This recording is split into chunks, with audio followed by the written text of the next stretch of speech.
All right. Dang it. Oh, I can't wait to hear it. Yeah. Be a heck of a gavel. Okay. My absence in no way diminishes the importance of the topics. About a week. All righty. Welcome, whatever this Enhanced Law Enforcement and Urban Road Maintenance District Budget Committee. So Chair Steinbergy, I will turn over to you for the call to order. Okay, so I'm calling to order the Enhanced Sheriff Patrol District and Urban Road Maintenance District Budget Committee. Clerk Moss will read the roll. Thank you, Mr. Chair. Commissioner Treese, Here. Commissioner Willie, Here. Commissioner Fye, Present. Commissioner Rogers, Here. Chair Harrington, Here. Chair Steinbergy, Here. and I'll announce Bruce Dickinson and Fernando Lear are absent for today, and we are expecting Mr. Campbell and Ms. Patel at other time, but you have a quorum, Mr. Chair. Thank you. Even though the committee introduced themselves the last time around, I think for the benefit of any public members who might be online or in the audience, let's go around one more time. Chair Harrington, can we start with you? Good morning, everyone. I apologize for being late. I'm just on day 3, 4 days in a row of board meetings this week. It took me a little longer to get going this morning, so that's my excuse, and I'm sticking to it. But it in no way diminishes the importance of our material today. Thank you, and I'm sorry for taking so much time. Good morning, Nafisa Fye, Commissioner for District 1. Morning, Pam Treese, Commissioner District 2, and I brought treats today. There are chocolate chip cookies over there, one plate with pecans, one without pecans, and popcorn in the middle. So Homemade. yeah, homemade. Yep. Well- So if I fall asleep, you'll know I was up late last night. No, I will not fall asleep. Well, I'm really glad I invited these introductions. That was important information. So I am Dick Steinbergy, a public member of the committee and also the chair this year. Roy Rogers, Commissioner District 3. Jerry Willie, Commissioner for District 4. Okay. And there's nobody online, right? None of our members online. Okay. So the first agenda item we have is a presentation on the Enhanced Sheriff's Patrol District from Sheriff Massey and Deputy Chief Cook. I'll turn it over to you guys. And I would invite committee members to ask clarifying questions during the presentation, if that's okay with you. Of course. All right. Good morning, Budget Committee. My name is Sheriff Caprice Massey. This is Under Sheriff John Cook. I'd like to acknowledge that in the audience we have our business manager and assistant business manager and our executive administration, John Steyer, Erica Crenshaw, Sharon, and Marissa. Before we really get started here, you will see in front of you a copy of our annual report. An electronic copy will be provided to you in your packets, and our annual report was funded for you by the Washington County Sheriff's Office Foundation. All right, this is our 3rd year of utilizing the budget equity tool. Our annual review of metrics and how we are supporting Washington County residents, such as stop data and other measures, are a way that we infuse the budget equity tool for our budget. We partner with our incredibly diverse community through several community partnerships like the Latino Advisory Commission.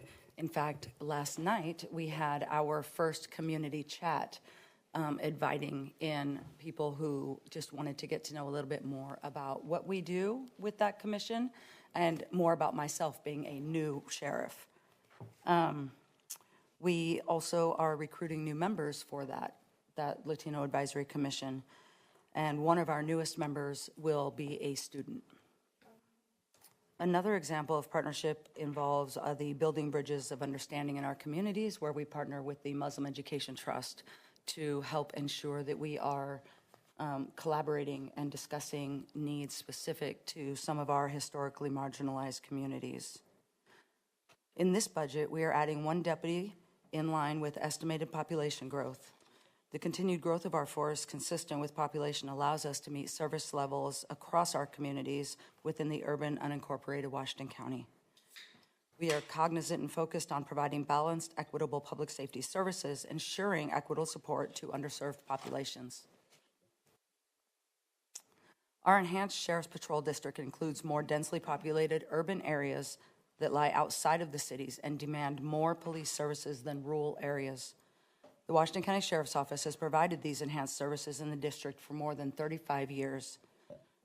At the time of ESPD's formation, the 1 officer per 1,000 goal was generally recognized by the county's Public Safety Review Committee as a minimum service standard for law enforcement services in the urban unincorporated area.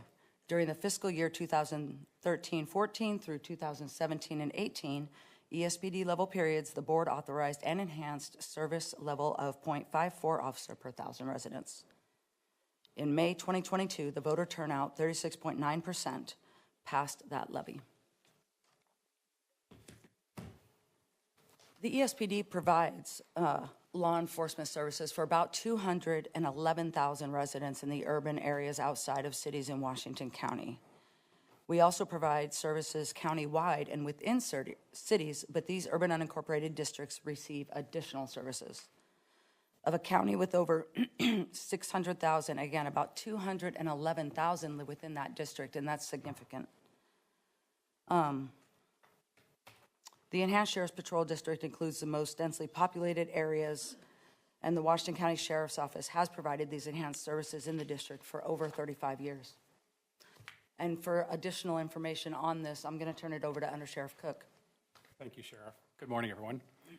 This slide depicts our funding models for our patrol side of the Sheriff's Office. We have several main buckets that we draw our funds from. The Enhanced Sheriff's Patrol District funds that we're talking about today, the Public Safety Local Option Levy, and our general fund tax dollars. And so on the right, you'll see the slide of our staffing and funding models for our rural unincorporated. And it's generally a little over half an officer per 1,000, with about 0.36 coming from general fund and about 0.18 coming from the Public Safety Local Option Levy. When we get into the ESPD district, those enhanced levels of staffing and services are provided by the ESPD levy, and that brings us up with about 0.54 officers per 1,000 to a little over 1 officer per 1,000. And that allows us to keep up with population growth in the district. The ESPD is essential for us to provide our public safety services throughout the urban and unincorporated areas of Washington County. Our deputies are often the first responders in emergencies, such as overdoses. They carry naloxone, so they're able to deploy those out in the field, and that 911 response helps save lives every day. So it's really important to keep that funding to provide those services to those community members. ESPD also allows us to provide advanced training in things such as de-escalation. By having these resources, we're able to make sure that our staff are trained to the highest standards to serve our community.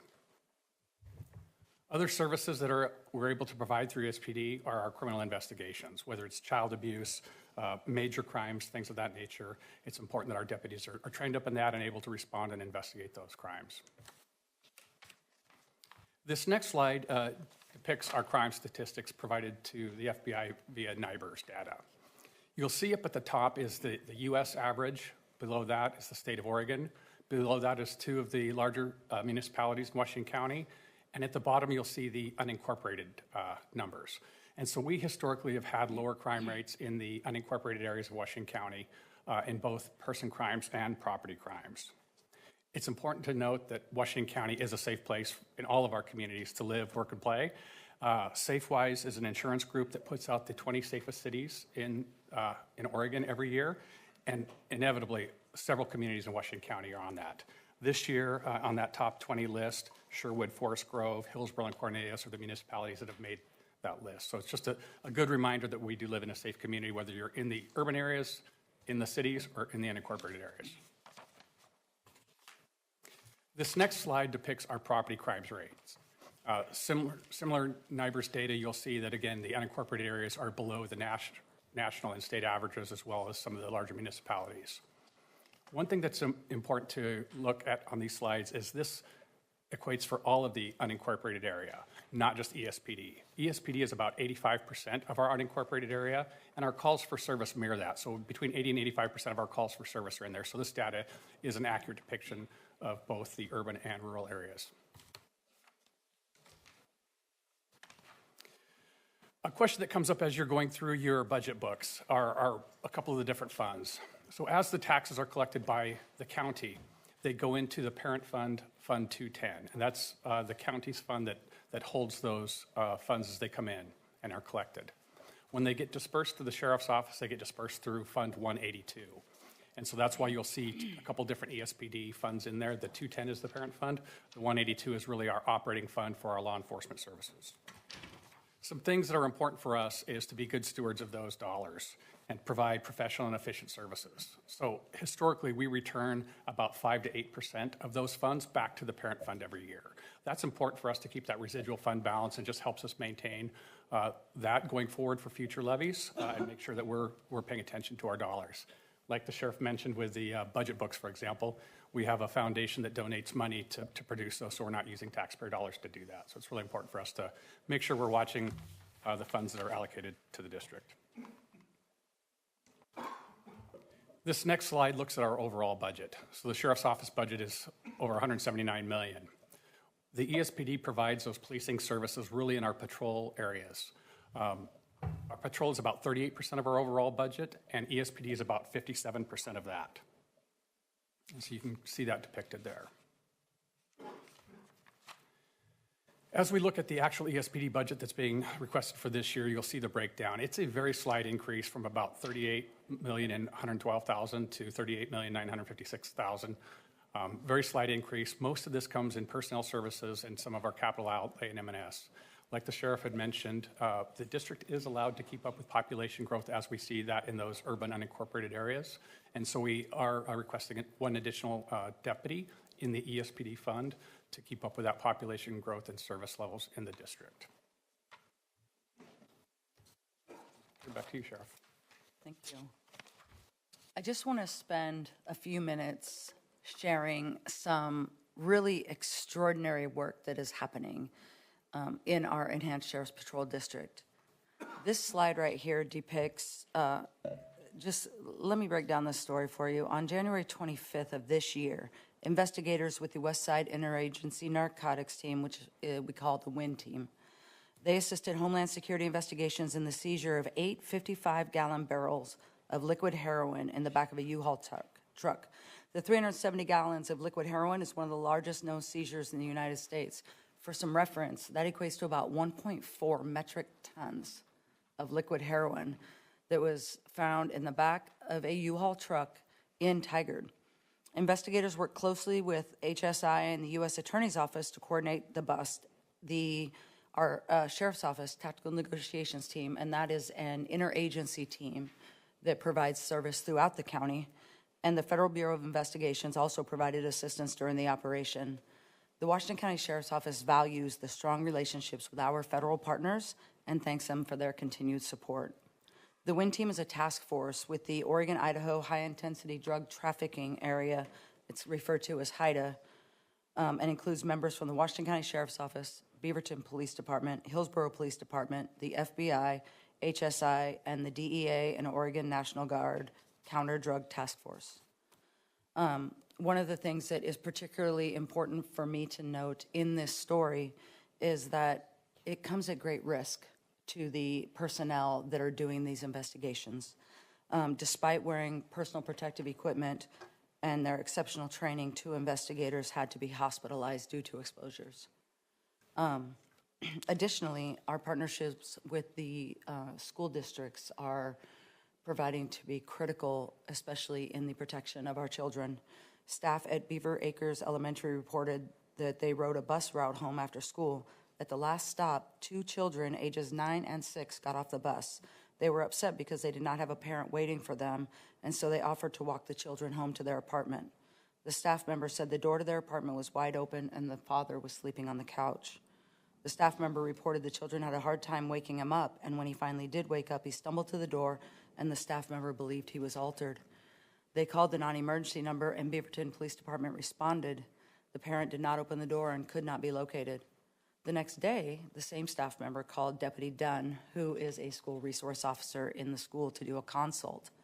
They were more concerned because the kids did not come to school that day. Deputy Dunn went to do a welfare check at the residence, and there was a suspicious note left on the door, and it was a note written to the children. The note stated that he had to go be with mom and that he would return in a couple days. Signed, Love, Dad. Deputy Dunn was concerned that the kids were left unattended or displaced with another family, and so he contacted management and was able to get inside the apartment because the person leasing the apartment was not the actual father of the children. He knew that they were going through a rough time, and so when Deputy Dunn and Sergeant Martin got inside the residence, they found evidence of fentanyl usage inside the home. DHS was involved, and the kids were moved to a safe space. The children still attend Beaver Acres and are doing well. And again, this is just another example of the extreme care and professionalism of our school resource officers and highlights the benefits of our collaboration within all of our school districts. Excuse me a moment, Sheriff. Please.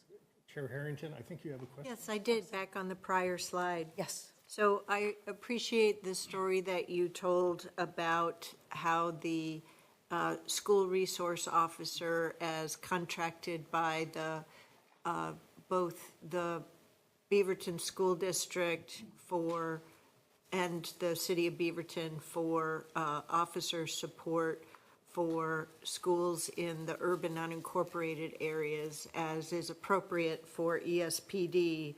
I do want to highlight that, or mention that highlighting the narcotics seizure with heroin was specific to the entire sheriff's office. As you mentioned, the seizure was in the city of Tigard, so it isn't specifically an activity funded through ESPD, which is the purview of this budget committee. Thank you for that point. Thank you, Chair. And it is ESPD that gives us the backbone for those services. It provides us those urban level services that we would not otherwise have in those districts. For the Enhanced Sheriff Patrol District. Correct. That's correct.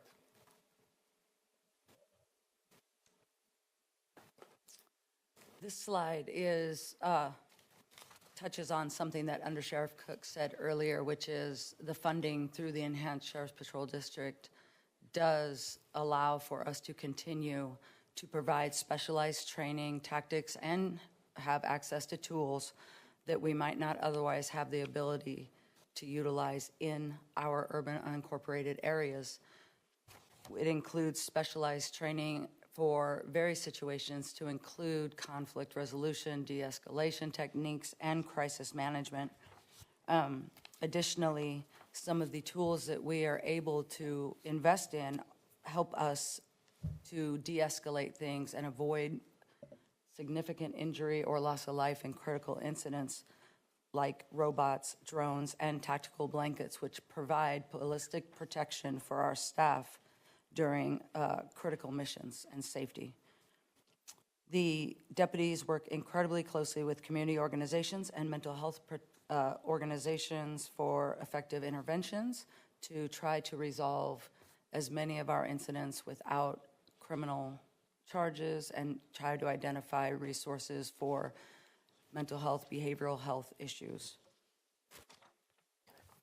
So I have a question on that slide. Yep. I appreciate your highlighting the specialized training. I assume that comes out of the ESPD funding versus the sheriff's office funding, as the general fund carries the overall training cost for everyone in the ranks of the sheriff's deputies, including for contracted patrol to the cities, as well as ESPD. So general fund, countywide dollars are carrying the cost for those contracted cities and ESPD. Go ahead. Thank you, Chair. I appreciate that clarification. The other piece that I would add is the ESPD does provide training dollars to the district and to the sheriff's office. We have deputies and staff that are trainers in both, de-escalation tactics, things of that nature, that are funded out of each of our 3 buckets of funds. general fund, public safety local option levy, and ESPD. So those trainers are able to pool those resources together to provide. So we don't provide them, the instructors necessarily individually based on the bucket that they're funded out of, but as a pool of resources.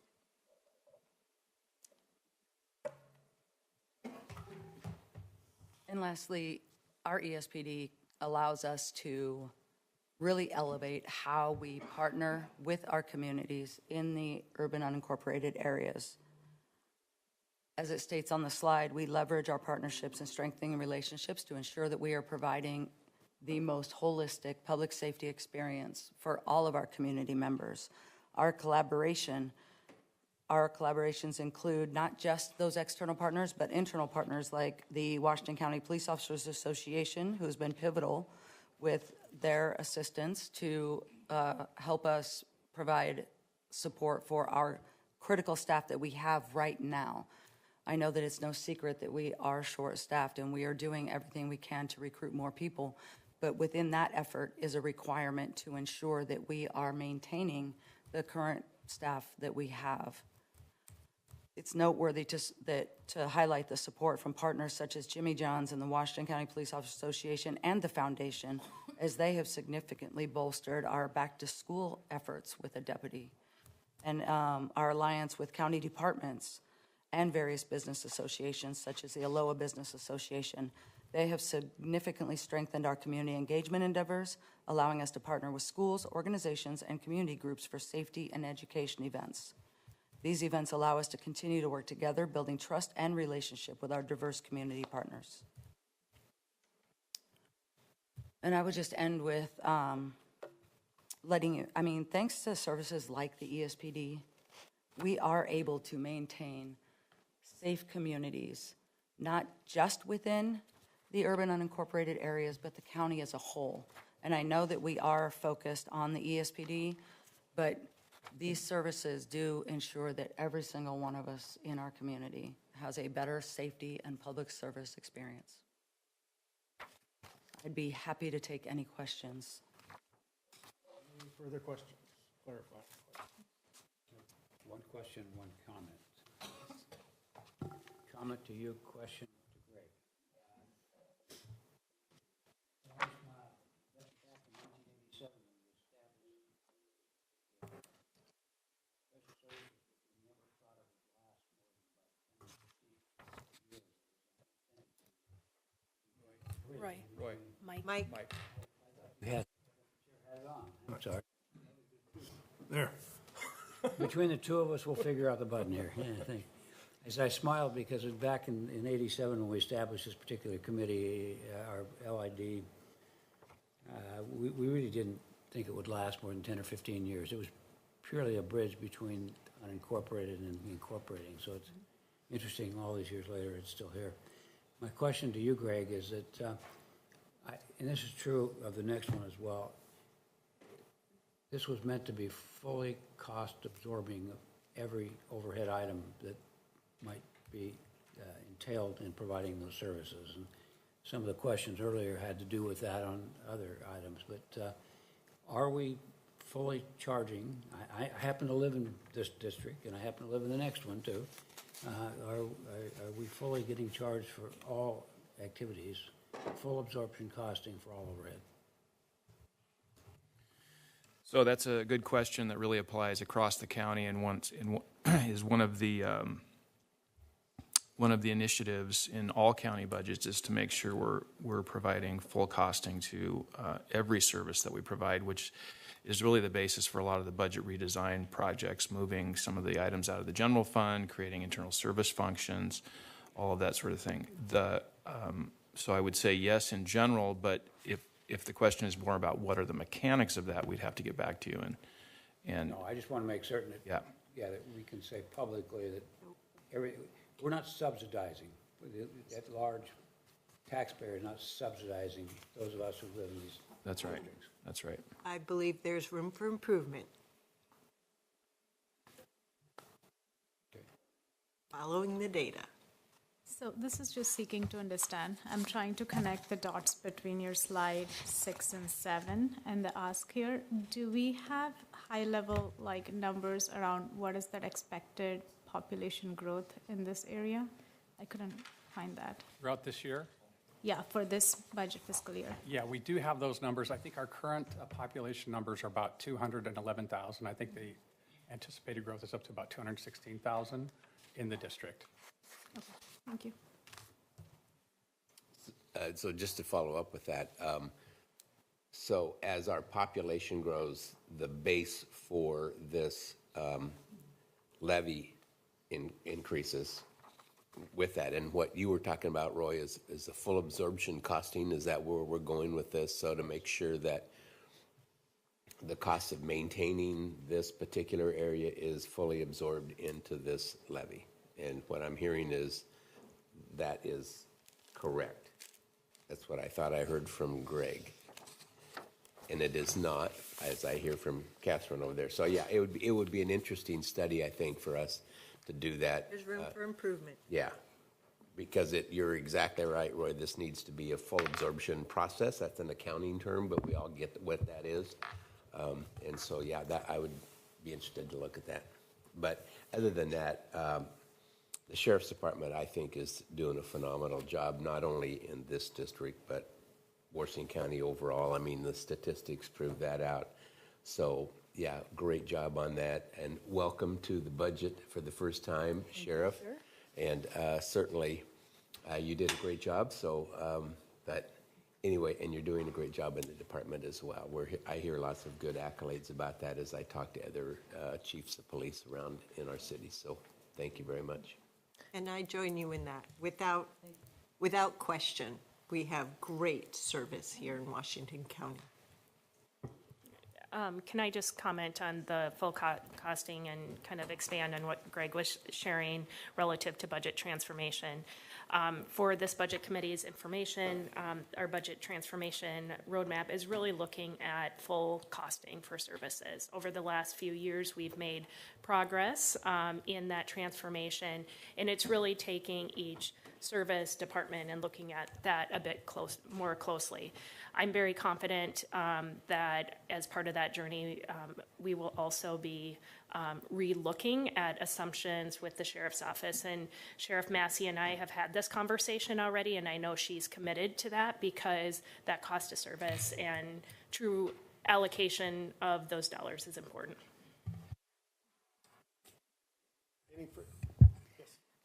Thank you, Chair. I just want to agree with others here in terms of the accomplishments of the Sheriff's Office in totality and in relationship to the ESPD. The question I would raise is, are you comfortable with the degree of awareness in our community about the ESPD? You know, I travel all throughout my district a lot, and I know other districts have a lot of area that is covered by the ESPD, and I frequently will see the signs, but I always wonder, do our residents know what what the relationship is between their vote and their coverage? Well, I will say yes and. Okay. So I think we do a really good job as we are approaching levies and things like that of surveying the community and teaching them. And then in off-season, making sure that we're attending different community groups and we are really educating about all things Sheriff's Office to include ESPD, local option levy, things like that. And I always think we can do better.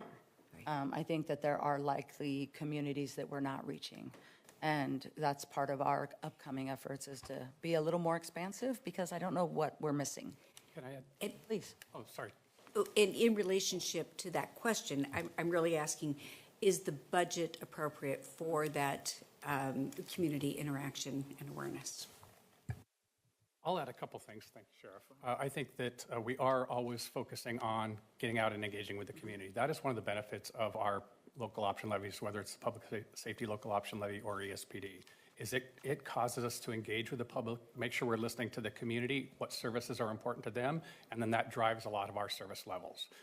Some of that branding is important because if you have a Portland address or a Beaverton address, you may live in the district. And so we are trying constantly to get out there, listen to our community members, what is important to them in their services, and make sure we adapt our services to provide that.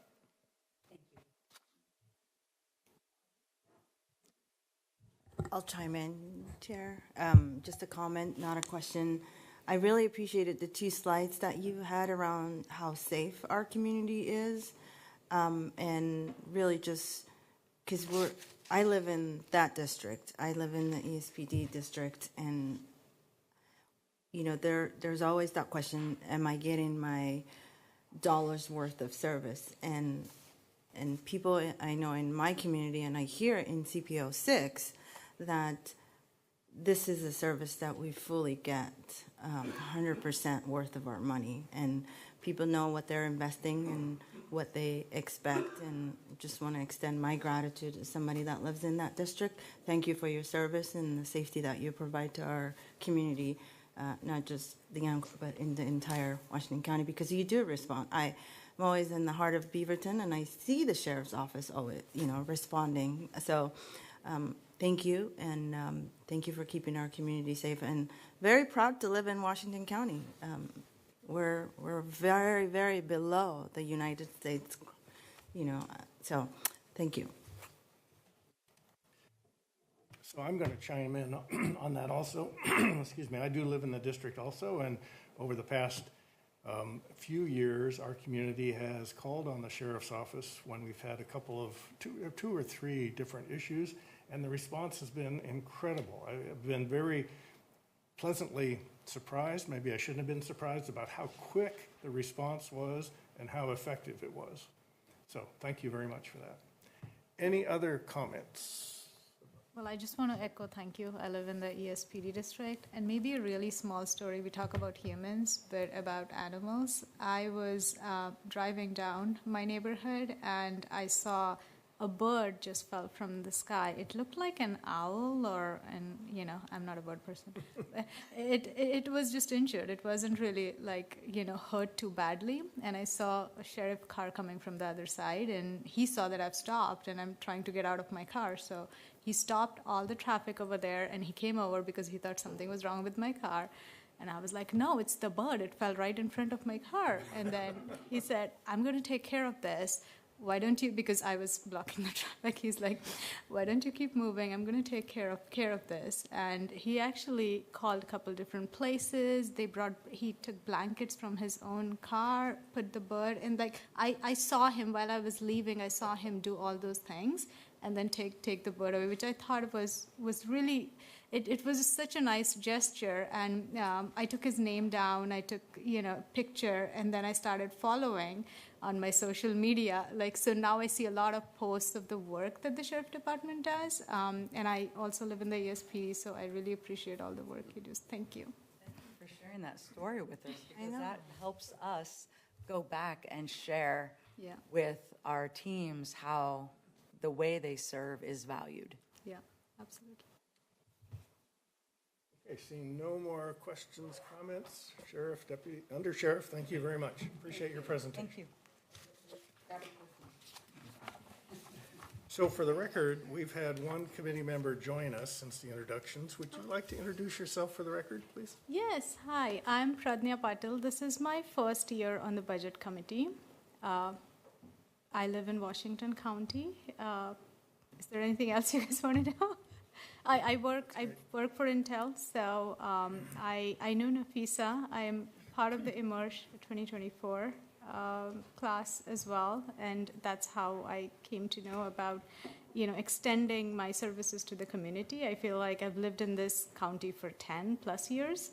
I got a lot from the county. My kids go to the public school, so this is my way of giving back to the community. Thank you very much. Next on the agenda is presentation on the Urban Roads Maintenance District budget. I would like to invite up Mr. Stephen Roberts and Mr. Todd Watkins.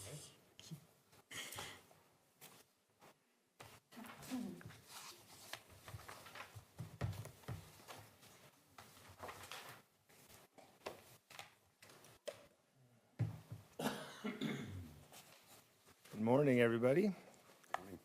Todd Watkins, and I manage the county's road operations and maintenance division. So your budget book, page 410, is where you'll find the ERM budget information.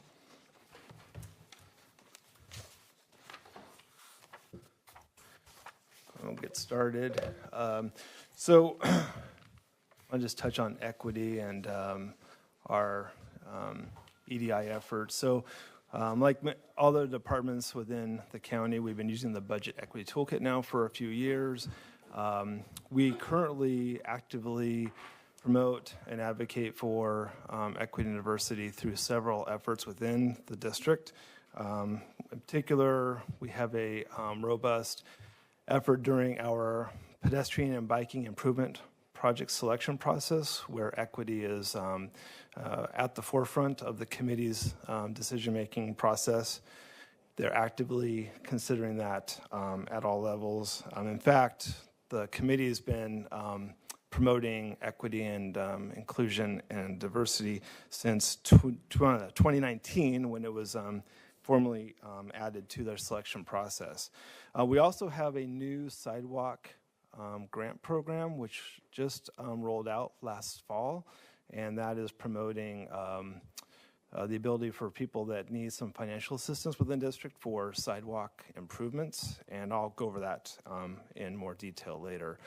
Also, with the delivery of our PBI projects, pedestrian and biking improvement projects, we also have the support of our Capital Project Services Group, who delivers those projects, and they use COVID certified consultants and contractors and minority business whenever possible. So we're actively promoting the use of that.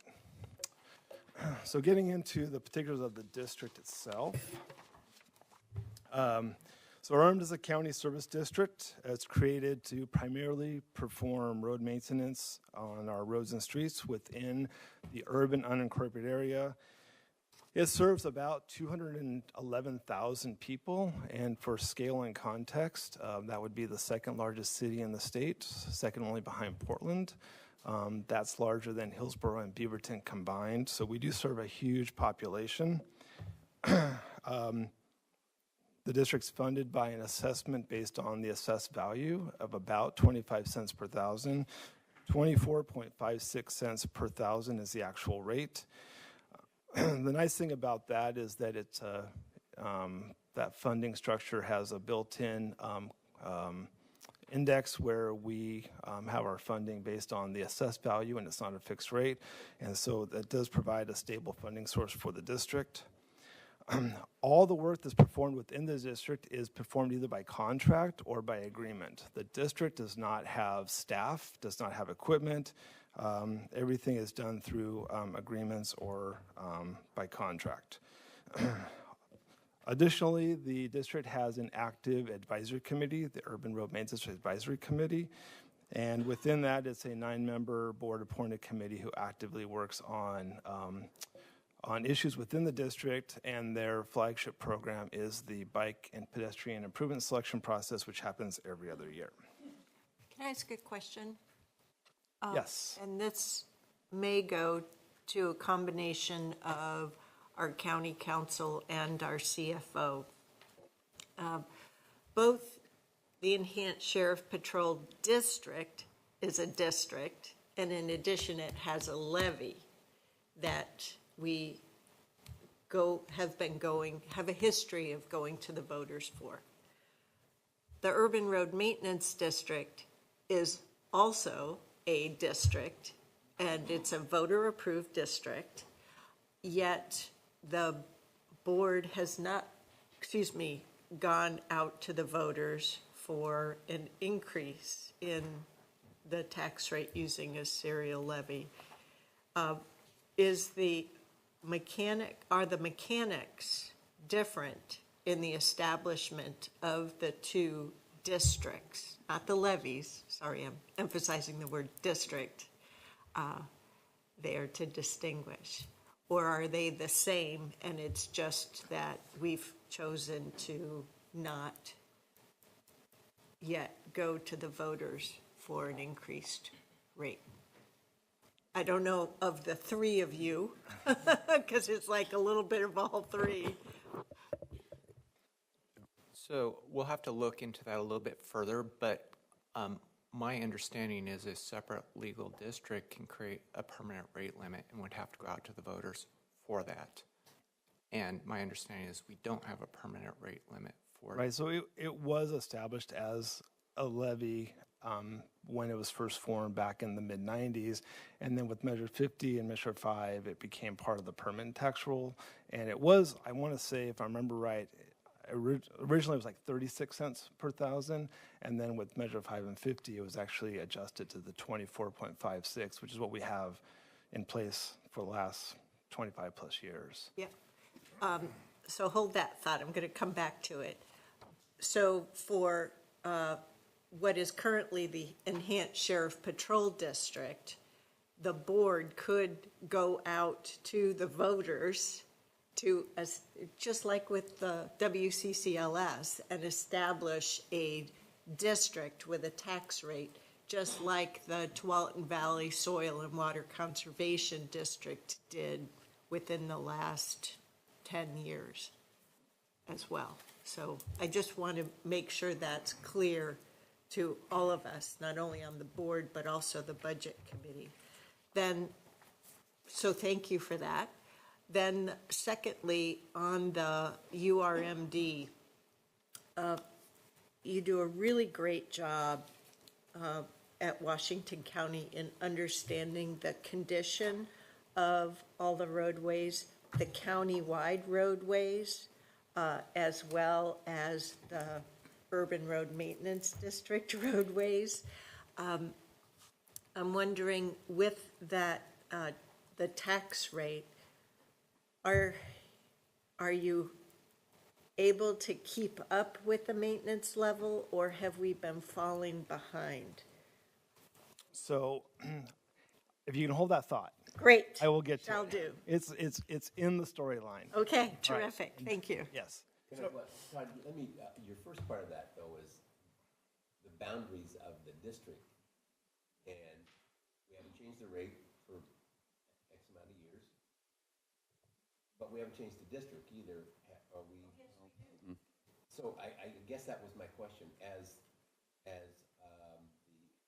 unincorporated area grows in population, is it also expanding in acreage? So As the UGB expansions grew for UUAs, which they don't do anymore, the district, there was annexation into the district. so basically, we have It's more now people done. inside the district now. It's just that the district. It won't get any larger. Right. Okay. Yeah, and it's actually shrinking in some areas because when an annexation occurs, so cities annex into the urban unincorporated area, then that area then becomes removed from the district. So it is Those neighborhood streets are now the responsibility of the city. correct. Yeah. Yeah. So it is fluid. It is changing all the time. Just interesting that the rate is the same for the last X number of years, and we're providing that level of service, basically, with 211,000 people. Right, and the reason for that is because of the assessed values, right? So it's based on the assessed values. So as the assessed values go up, then the revenue. Still capped by the 3%. Correct, right. But it's still, and then as you get more people into the area, right, and the densities and whatnot. So there's a lot of moving parts to it, which has been a benefit to the district because we've been able to provide a lot of services over the years. Speaking of services, I'm sorry. Let me jump in. Chair Harrington, I really appreciated your comment about the potential. I hope so. Is that okay? Yes. Yeah. Your comment about the potential of additional revenue. I think that's really important. I've wondered also, because you look around at different cities within Oregon, and some of them have street utility fees that they use to generate revenue to pay for street maintenance and upgrades. I actually did an informal inquiry to the Association of Oregon Counties to see if any counties do this. And the feedback I got back was counties are not allowed to charge a street utility fee. Only cities are. So that was disappointing for me to learn. Yeah, I think, just to follow up to that, I think City of Hillsborough, we implemented that several years ago when I was mayor, and I think it's $8 a month, and it's on my water bill. city to help maintain their transportation infrastructure as well. So, yeah, thanks. Oh, good, yeah. The district performs 4 primary functions. Road maintenance, which is the core mission of the district. Service requests, which is responding to inquiries we get from the public for issues such as vegetation or trash on the roadway, that sort of thing. Our NSP, our Neighborhood Streets program, which is a traffic calming livability program, and then also the big ticket item, the pedestrian and biking improvement program. So those are the 4 major programs that the district delivers. As I mentioned, the primary mission, the core mission of what the district was formed for is road maintenance. We alternate our treatment selection process every other year. Slurry seal 1 year, overlay the other year. We are in a slurry seal season this year, and we will be spending about $750,000 to treat about 18 centerline miles of roadway. What that does for us is that will actually help to improve the PCI, the pavement condition index, by about 6 to 12 points for those roads. When we pave a road with our overlay, it resets the road back to a PCI of 100, and it's a 0 to 100 scale. And currently, Chair Harrington, the overall network PCI is about 78. So we're in fantastic shape. And the advisory committee, URMD, actually is targeting about a PCI of 75 for the district, which is a really fantastic place to be. And by tapering off our road maintenance activity, which we have been for several years now, we can have more funds going towards the PBI, the Pedestrian and Biking Improvement Program. But we have an active pavement management system. We inspect these roads on a 4-year cycle, so 25% of the roads get inspected every year. So we have a really good handle on the conditions to where we don't let the roads get into such disrepair that they become cost prohibitive to repair. The other service that the district provides, as I mentioned, is our response to service requests. And this is when generally the public calls us up with things that they observe in the district. We also have ways that they can submit the information online. Last year, 22-23 is the last full year that we have of data. And we had 428 requests for service, with the bulk of those being for vegetation. So overgrown vegetation, blocking signs, blocking sight distance. That's generally what we get for them. That's actually a reduction from the previous year where we had 511 calls. So whether that's good or bad, I don't know, but it is a reduction from the previous year. The other really popular program that we have is the Neighborhood Streets program. This is a relatively small program. It's a couple $100,000 that are budgeted per year. And what this does, it's a way for neighbors to get involved with the situation within their neighborhoods. So it discourages undesirable driver behavior, which could be speeding or cut through traffic. And also by targeting these neighborhood streets where residential neighborhoods are, it can improve the multimodal safety for pedestrian bicyclists in those neighborhoods. It's a 2-step process. The first phase is education and enforcement, and we provide lawn signs or radar trailer to give the speed feedback to drivers. And then we also work with the sheriff's office for speed enforcement. And then phase 2, if needed, is that we can actually install physical devices such as permanent speed feedback signs or curb extensions where it actually kind of chokes the road down at certain areas, or speed cushions, speed bumps, speed humps, that sort of thing. We also have had some challenges in the last couple of years with respect to the process, and we are taking those concerns seriously and working to find ways to ease the process for neighborhoods to make the process easier for people that want to see these improvements in their neighborhood. And I would add that's been an opportunity for us to really engage with our advisory committee too to help inform that process. And then the last program that the district funds is the Pedestrian and Biking Improvement Program, and this has been a really fantastic program. It only occurs within the boundary of the district. However, unlike road maintenance, which only occurs on the local and neighborhood route streets, these improvements can occur on arterials and collectors if they're within the boundary. And so that's been able to really expand the opportunity for improvements within the district. We do have a 2-year selection process, so it's every other year. Generally, it's an odd number of years. The advisory committee provides the guidance for the selection of these candidates. We have a list of 150 or so candidates that or proposals that they consider. We've been doing this program now since 2011, and of the projects that have been selected, 54 of them are complete, and we currently have 12 that are under construction this year.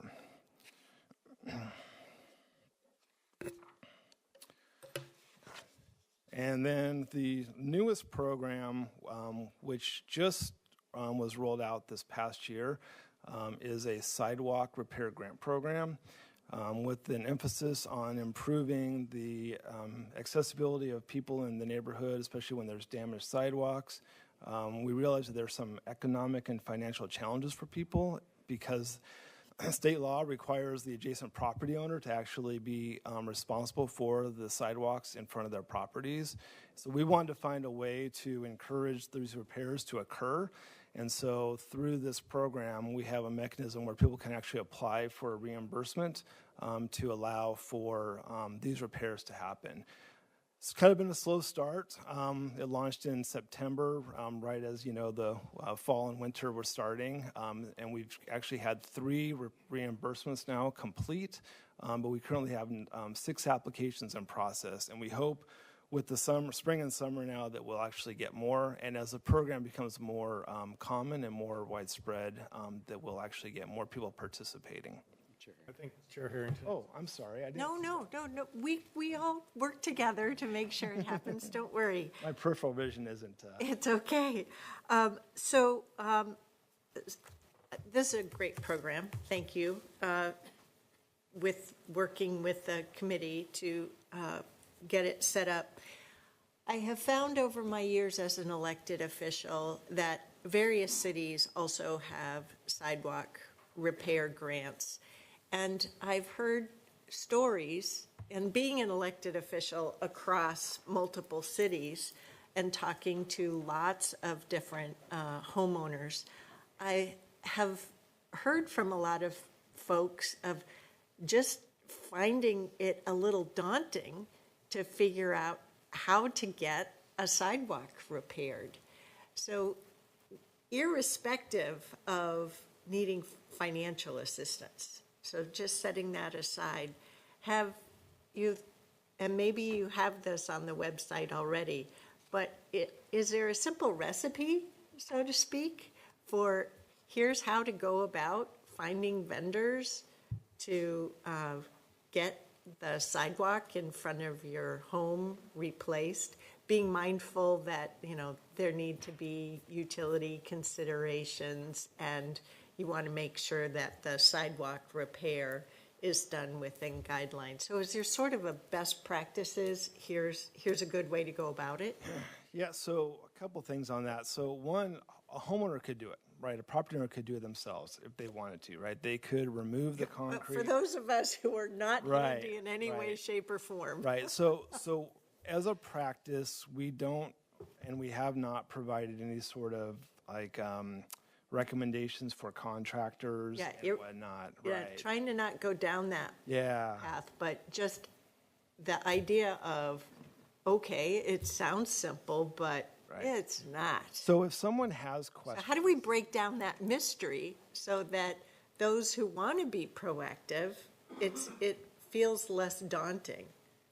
Yeah, I will give credit to our staff, right? If people have questions, short of providing a specific name for a Yeah, contractor, exactly. we'll walk people through the steps, whatever they need. So we have staff that's what they do day in and day out. So at this point, that's kind of the method we've been using. But if there's ways that we can improve the communication, we're certainly open to anything. Well, you might that try it as a communication pilot and see how it goes.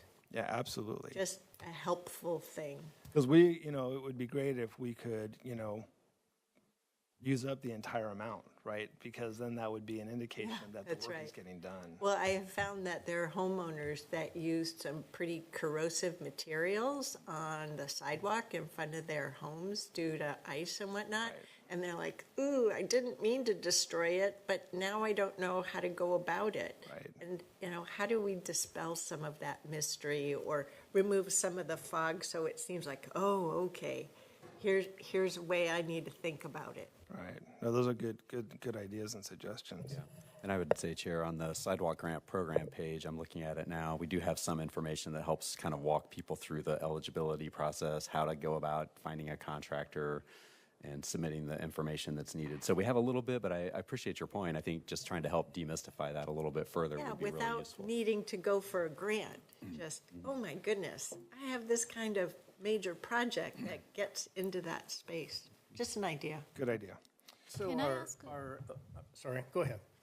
a related question, because there has been a lot of new construction in the neighborhood, right? And so whenever a builder comes in, they do build the sidewalks, but then there are some older homes where the sidewalks are old, and then the new sidewalk stops at that point, and then you have this old sidewalk.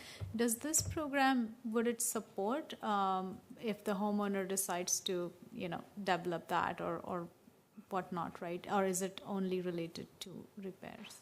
Well, it's at this point, the intent is really for repairs. So what happens is, if we get notified that there's a damaged sidewalk or a tripping hazard, that sort of thing, we will put the property owner on notice that they have this violation because there's some requirements that we have to follow and that they have to follow. And with that, we'll share them the information about the program if they want to participate. So that's where the focus has been. If there's gaps in the sidewalk or if there's just places where people want to make improvements, that's not the intent of this. Not to say it couldn't be, but the focus right now has been really on those areas where it's damaged, it's settled, it's a tripping hazard, people in wheelchairs or strollers or walkers or whatever have a problem with it. So, but that's been the focus so far. I'm not a contractor or anything, no experience there, but where does the $2,000 number come from? Because I'm almost wondering, is where does the 2,000 come? Yeah, is the 2,000 going to cover for repairs? I don't know what those numbers look like. Yeah, it depends on how big of an area, but kind of for a typical panel replacement, that should be enough to cover it, or at least a good portion of it. But we do have some limitations as far as how big of a scope and scale that it'll cover.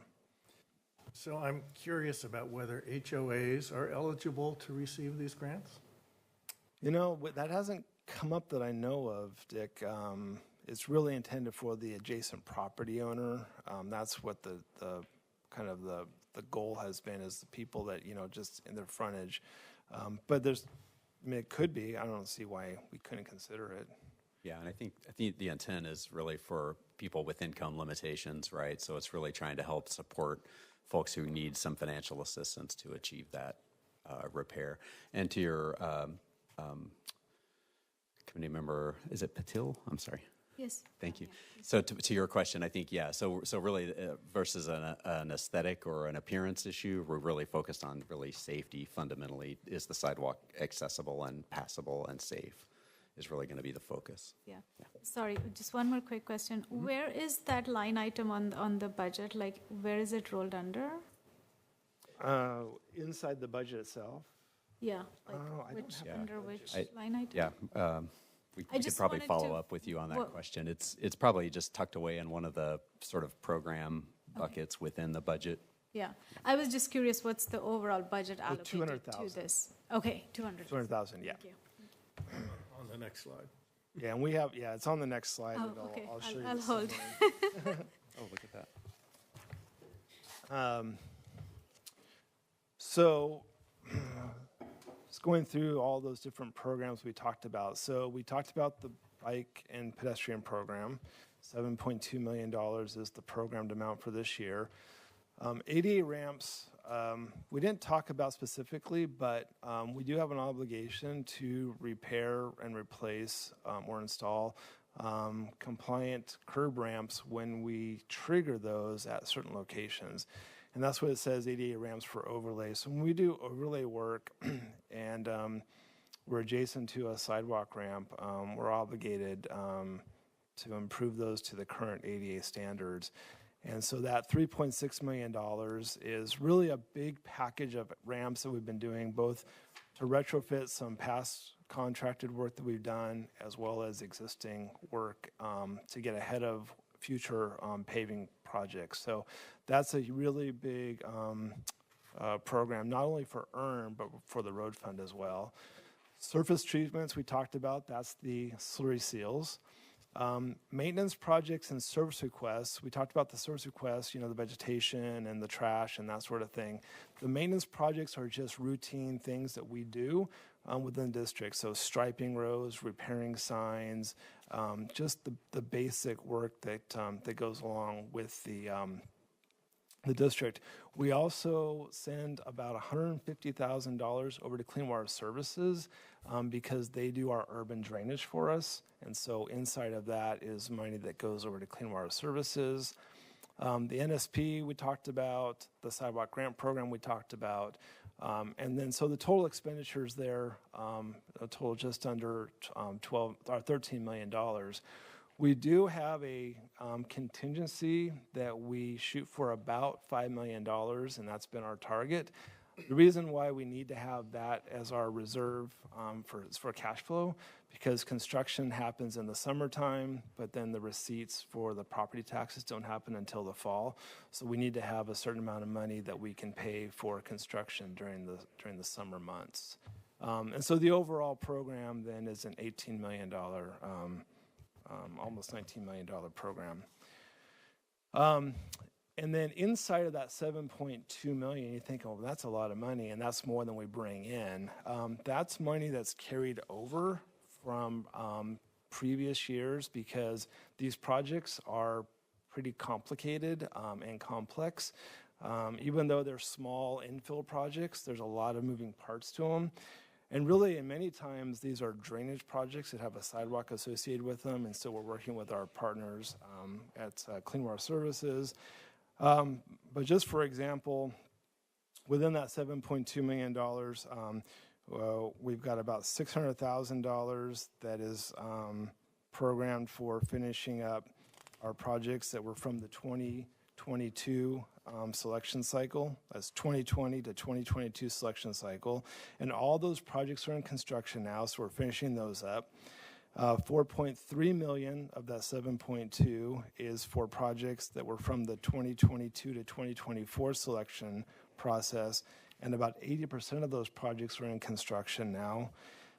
We have almost $1 million that are that's being earmarked for projects that were just selected this last year, and about 60% of those will be in construction, and then the remaining 1.4 million is for design and prep work for the remaining half of the most recent projects that were selected, and none of that is contracted work. So that's where that $7.2 million is going, is supporting those previous project selections. And with that, that is all that I have for the presentation, other than any more questions that you all have. I have like a question.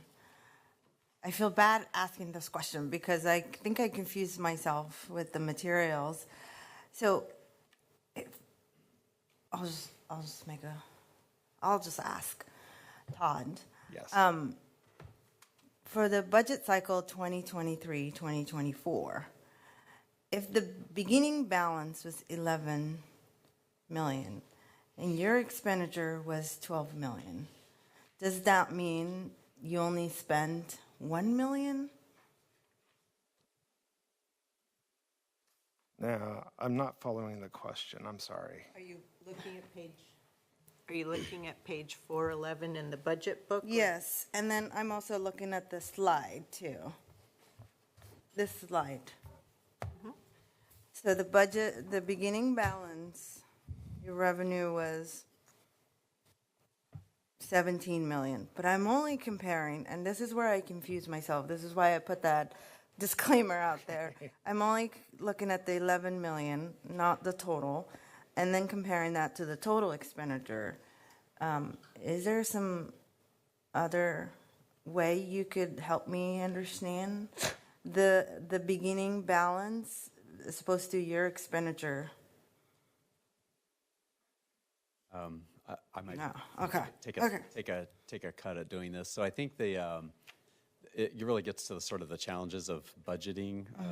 I myself don't find it to be sort of a natural language. Okay.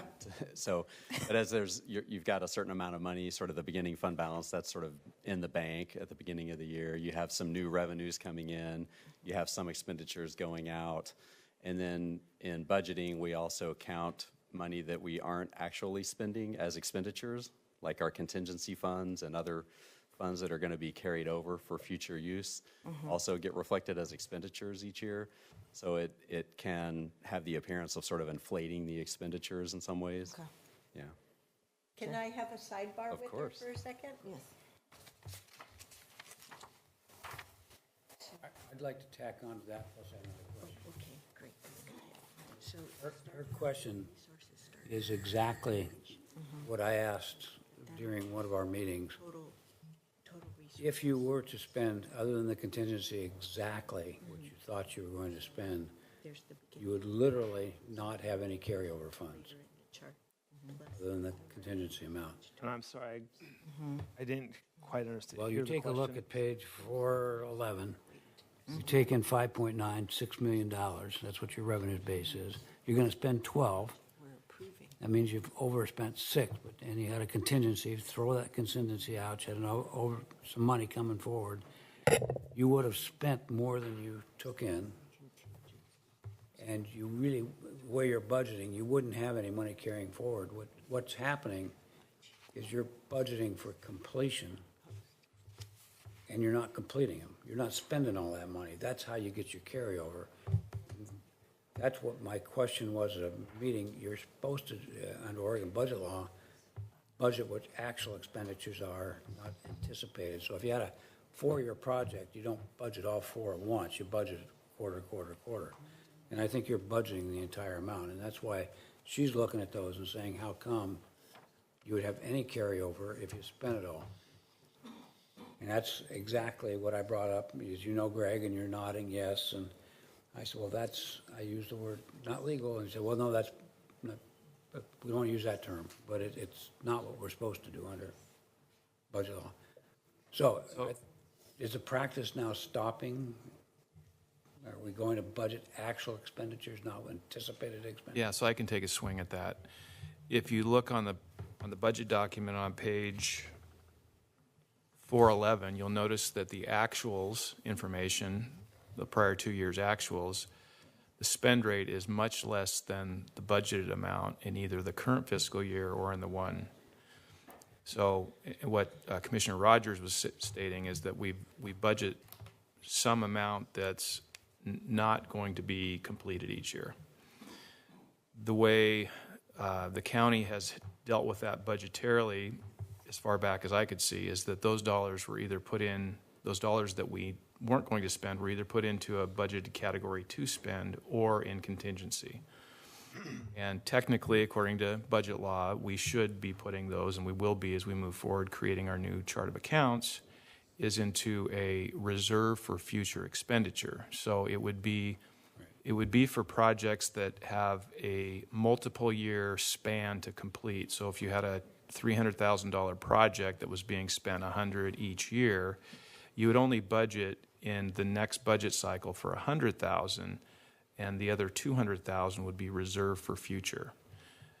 And so what you would see here is in the 23-24 budget and the 24-25 budget of $12.3 million and $12.8 million, those two numbers would be closer to probably $5 million to $6 million, I'm guessing, just based on past actuals. Then there would be a contingency line, according to our contingency policy, and then there would be a line below that that's reserved for future.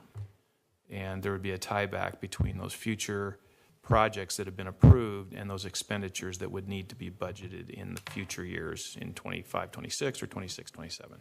And we'll make sure in the reader's guide and in our budget overview meeting that it's clear about where we are in that budget redesign process and what we're seeing different this year versus what we saw last year. What I would further comment, and then my question would be, hopefully in the future, and that's, then I'll get off of the dog with a bone, is that you start budgeting actual, what you think you're really going to spend, not what you anticipate, as total project cost. So that's for the future and your budget redesign. Let's get more in conformity with local budget law. My only comment and question, only complaint I've ever heard on this wonderful program is for those who are buying homes who already have sidewalks in. They're paying that part of their mortgage. And then there are others who don't have sidewalks and didn't pay it part of their mortgage, who are getting sidewalks at the expense of their tax dollars. So I'm saying that a different way. You buy a home and you have to put a sidewalk in, it's all part of your mortgage and wrapped up. I don't have one, maybe I do, but if I didn't, and you put one in front of my house at no cost to me, I got it for free. That's the only complaint I've ever heard. What would you say, or what would you say to me that I can say to people saying, is that equitable when we in turn have this policy that countywide services go to countywide folks? Can I take a crack at that? Because I don't think it's fair to put that on staff. It is fair. It's what it means to be part of a community. And these dollars are going towards all aspects of the transportation system in neighborhoods. So when I bought my new home in Bethany and then lived there for 15 years while the sidewalks were in, as the years went by, we needed the overlays. And there were some parts just adjacent to my neighborhood where there were no sidewalks. But I still wanted to go for walks outside of my little neighborhood, connecting up with other neighborhoods. So that's where my contributing as a URMD member had benefit to me and others in my neighborhood, because then we could safely walk through these adjacent neighborhoods or lots. Similarly, driving out of my little neighborhood through another neighborhood, it was advantageous to see that their streets were in good repair as well. So this is not a world where we live as individuals and just have our lives on our individual properties. And it's just a fact of life that we live together and are part of a community. I hear your explanation, and I simply say the pushback is there are many LIDs for streets for folks who are paying on an LID that we're not collectively paying for. They're paying for them themselves. If there are sewer LIDs, we're not collectively paying for them, they're paying. So people are saying, well, how come I get to pay LID costs? Others are not. And so I appreciate the answer. It's an answer I can use, but there are inconsistencies. But go ahead. I'm not sure we have any street LIDs that overlap in the URMD district. That is a technical Right, question. there's no LIDs in URMD. We do have a few active MLIDs, but they're outside of the district. But to answer your question, I mean, my reaction, Commissioner, would be that the sidewalk is not about the individual. It's about the community, to echo Chair Harrington's comment. And so if someone were to ask that question to me, I would say, well, you don't just use the sidewalk in front of your house, right? You use the sidewalk in your neighborhood, and you use the sidewalk, to get to places and to go places. And so I would hope that people would look at it as a community asset and not an individual asset. And in often places, sidewalks were not required before, and they would have been now, generally, where we have new development. So I would hope people would think about it as a community asset and not individual. My answer has never been it's a community asset, it's part of the transportation system. Right. It's collectively part of the transportation system. So that's my answer, but I wanted to hear yours, and I appreciate others is what they're saying, but yeah. All right, thanks. I have a quick something. I do want to say thank you, Chair Harrington, for the sidebar. My question is answered. And then the other comment I wanted to make was that I wish it was easy as that of an individual saying, I need a sidewalk in front of my house. Because I think for the 3 years and I've been here, we've been engaged in this conversation with Stephen Roberts and Aaron Wardell and his team about neighborhood needing sidewalks. And I really do appreciate hearing both Chair Harrington and your answer in terms of this is about the interconnectedness of the entire community and how do we increase the positive part of that. So, and I think you center that, and that's what I've learned, because people do come and say, I haven't heard people saying that, I don't have a sidewalk. It's more about, I don't have a safe way to get to the park, or a safe way to get to where I want to go. So it's been about community, and I wish it was easy, because Stephen Roberts, you have quite the list of neighbors who are wanting that sidewalk, but I appreciate the formula that you have to weigh the negative and the positive, and how do we solve that, so. And I would just give a shout out again to our advisory committee. They've really been heavily involved in helping establish those criteria, making sure that it really is community oriented, and are thinking about how to evaluate the relative benefits. All the projects that are requested are great projects and will, as you say, help people get to places that they need to go. We just don't have enough money, so we do try to be very careful and conscientious about how we do allocate the limited amount of funds that are available. And I wanted to say I think Commissioner Terese, you're on that. I'm the Shout out to you. board liaison, thank you. And Dick is the chair. Mm-hmm. Yeah, we're well served in that regard. And today you're the chair. You just call him chair. Chair. Do you have a question? No, I was going to ask, I was going to follow up on. Yeah, I know. I was just going to follow up on Roy's comment about we should be budgeting what we're actually going to be spending rather than what we budget or allocate to, and that's a deeper question. I'm not sure I agree with that, but this is fine for me, and we can have this offline. Oh, I know. We just have a huge reserve is what we'd have. Any other clarifying questions? Oh, yes. I'll ask one. On your slide 23, where you have those signs, how are you defining which neighborhood to reach out to? Is this based on your surveys, like They increased come to us. traffic? Oh, so it's based on they coming saying, oh, there's too much traffic on my street. Correct. Okay, got it. Yeah, and that's we don't market like into a neighborhood and say, do you want to do this? Thank you, Stephen.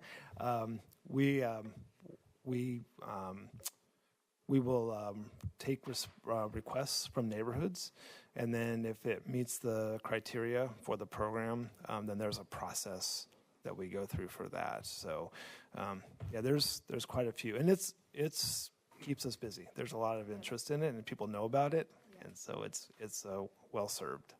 Just seeking to understand. Thank you. It's a great question. And I would add, too, maybe just quickly, with our advisory committee and board's support, about 2 years ago, maybe 3, we actually expanded the eligibility criteria for this program to allow it on certain collector streets. Normally, it's just on your local neighborhood street or what we call a neighborhood route.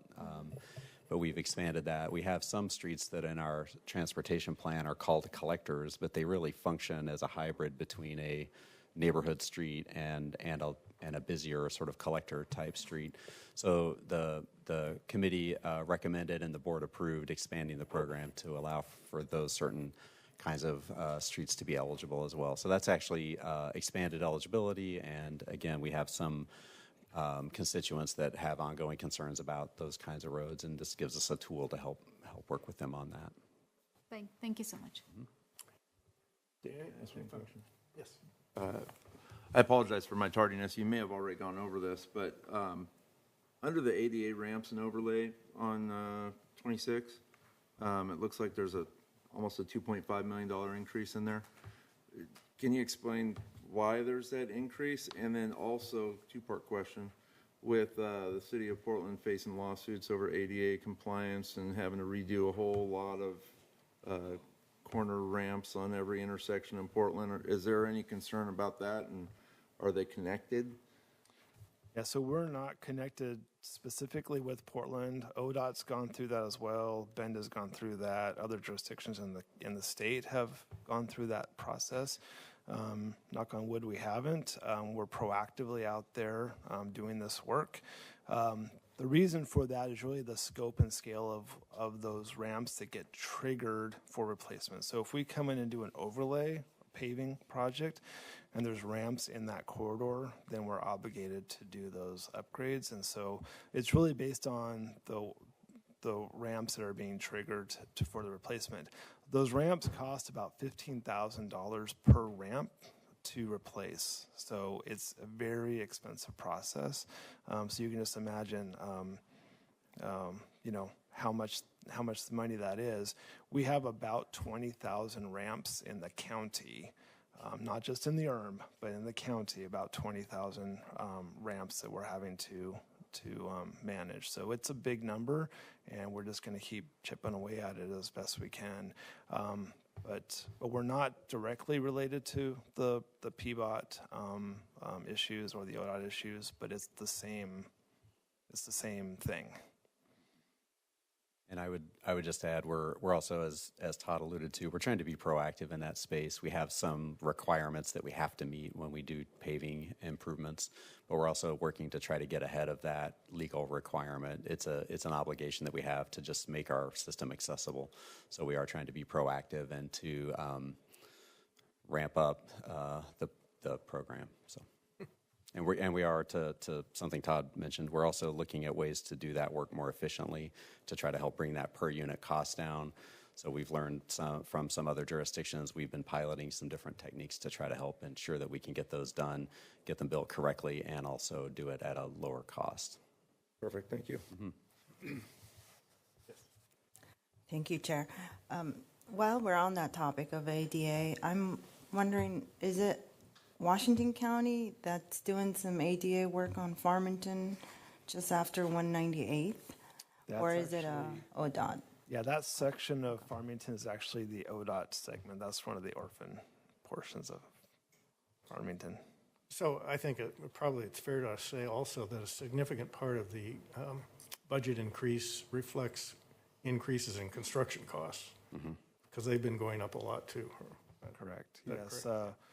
We've seen our asphalt prices almost double in the last 4 years, the actual material costs.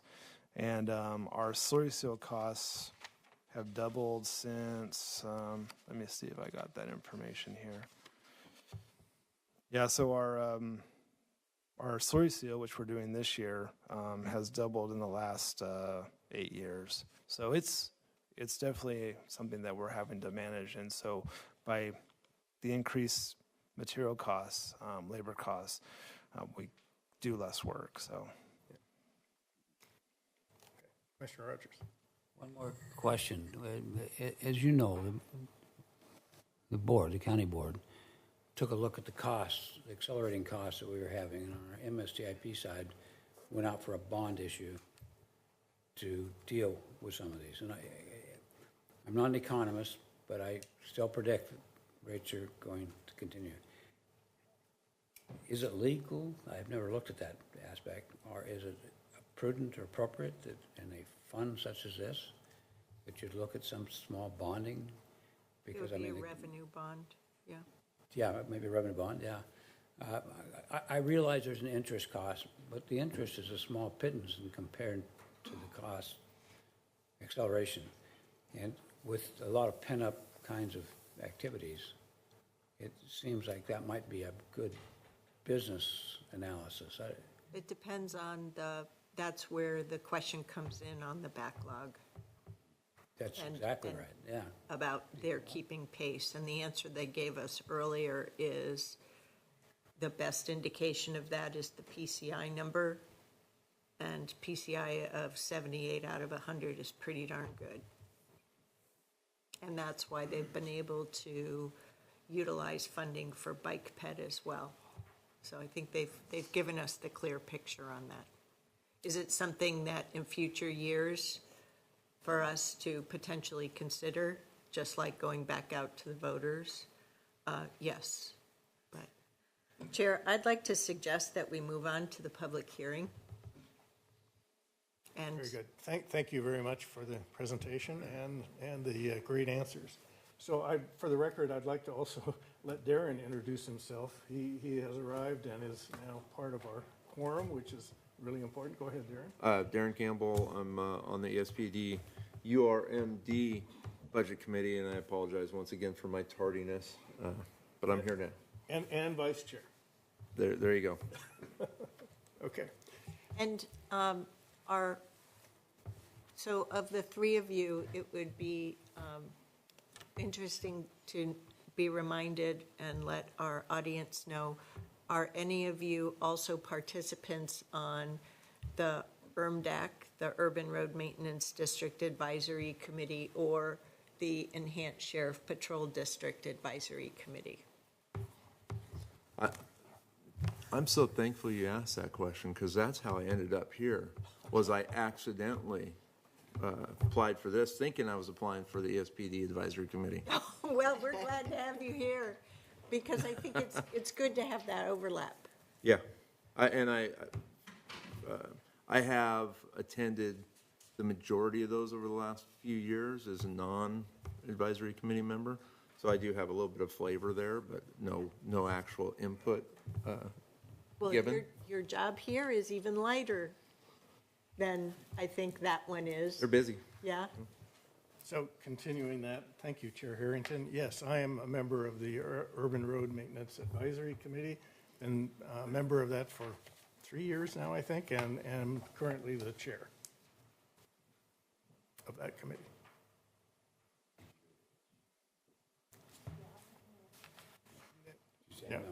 No, okay. Okay, I would like to move to the next agenda item, which is the public hearing. Clerk Moss, do we have anyone signed up for public testimony? Thank you, Mr. Chair. I did not see anyone sign up in the auditorium. Would any member in the auditorium wish to provide public comment on the ESPD or UMRD budget presentations? If you were heard today, just that you raise your hand, get my attention. I don't see anyone coming forward. Would any member online wish to provide public comment to the UMRD or ESPD budget presentations that you've heard today? Give you just a moment to utilize the raise hand function. Not seeing any hands, Mr. Chair. Thank you. So, Chair, if I would just like to suggest that we wait a couple of minutes before moving on to motions, since we have a couple of our members who are not seated at the moment. So we will have a brief recess. Yeah, yes. I think it's supposed to be 10:40 anyway, so good point, Chair. We could wait till 10:40, and so that just in case the public is paying attention here.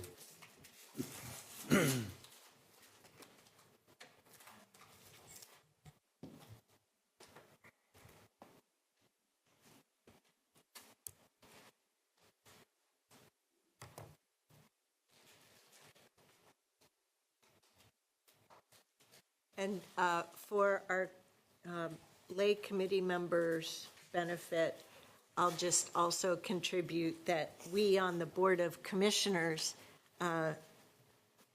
given that serving our community as a board member is our job, we tend to be much closer to the week by week, month by month work of each of these service districts. So this is where, one, we really appreciate your serving on the Budget Committee, but two, we also really appreciate having one of you serve as the chair, and really appreciate it when you make the motions for adopting. Not that we can't, but we just think it's good form. So, oh, I see we're still on break. Sorry, I shouldn't have said that on break. But I think we've reconvened. Oh, okay. Were we waiting till 10:40? Is that, 2 minutes? Well, that's, yeah. I guess? That might be. Mm-hmm. Go.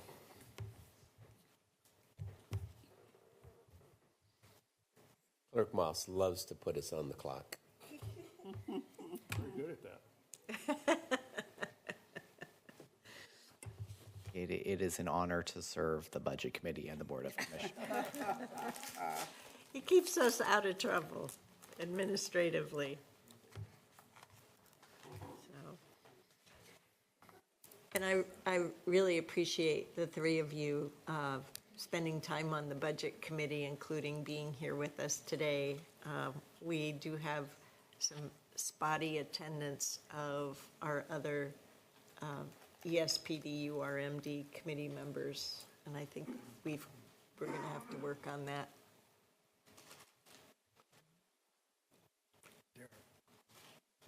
You be okay making a motion? You have the text there.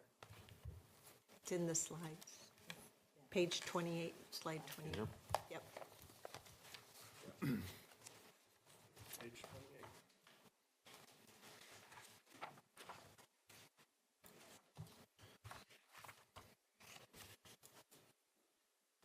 Page 28. Or slide 28. It's on the bottom. So I go from 27? There you go, right here. Oh, there it is. Right here. You can, we're doing ESPD first. Yes. I'll steal this and I'll wait until the break time's over. And then Yeah, I'll steal it. I'll call for it, but as long as you have it there. Okay. We have 25 seconds to wait. That makes up for me taking over half of my table space. Oh, But see, I You have can down extend. here, I can extend, I got plenty of room. I'm a bad table mate. I see, you can have this back now, I figured out my, Oh, now I have to give up my, she has no, there it is. she has no idea. I was looking at the wrong numbers, I was looking at the actual page number, it's confusing. not the slide number.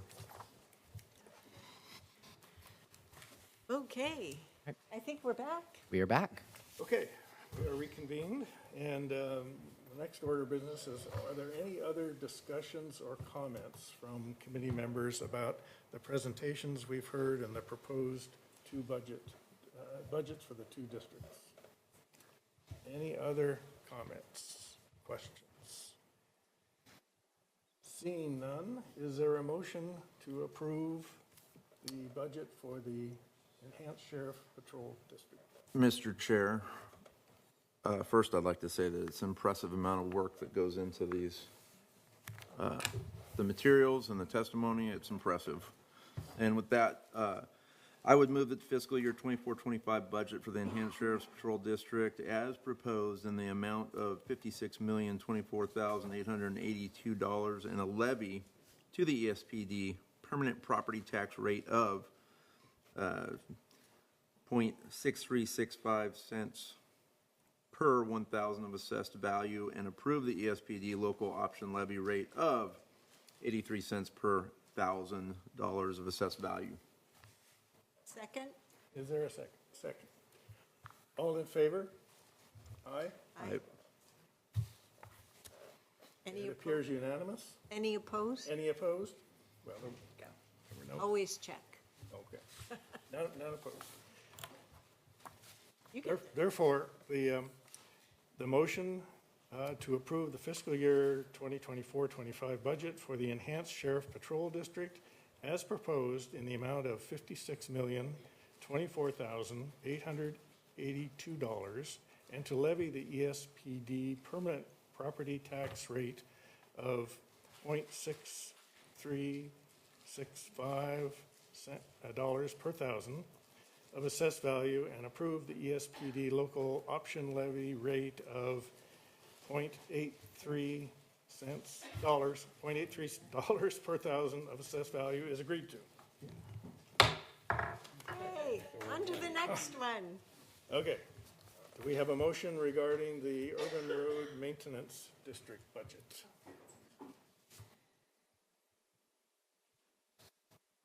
Firstly, I just want to thank everybody for giving me the opportunity to be on this committee, and then really good presentations, very detailed information. Thank you so much. I know there is a lot of work that goes into this. I move to approve the fiscal year 2024-25 budget for the Urban Road Maintenance District, URMD, as proposed in the amount of $18,310,384, and to levy the URMD permanent property tax rate of 0.2456 per $1,000 of assessed value. I'll second it. It's been moved and seconded to approve the budget. All in favor, say aye. Aye. All opposed? None? I declare that the committee has approved the fiscal year 24-25 budget for the Urban Road Maintenance District as proposed in the amount of $18,310,384, and to levy the URMD permanent property tax rate of 0.2456 dollars per 1,000 of assessed value has been approved. Yay. Absent any other committee business, I believe we are adjourned. Great.